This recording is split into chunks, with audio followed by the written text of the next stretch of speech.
संसार सारं मुद्गेन्द्रहारं सदा वसन्तं हृदयारविन्दे भवं भवानी सहितं नमामि।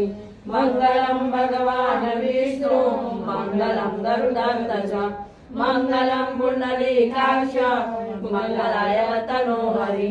सर्वमङ्गलमाङ्गल्ये शिवे सर्वार्थसाधिके शरण्ये त्र्यम्बके गौरी नारायणी नमोस्तुते नारायणी नमोस्तुते नारायणी नमोस्तुते।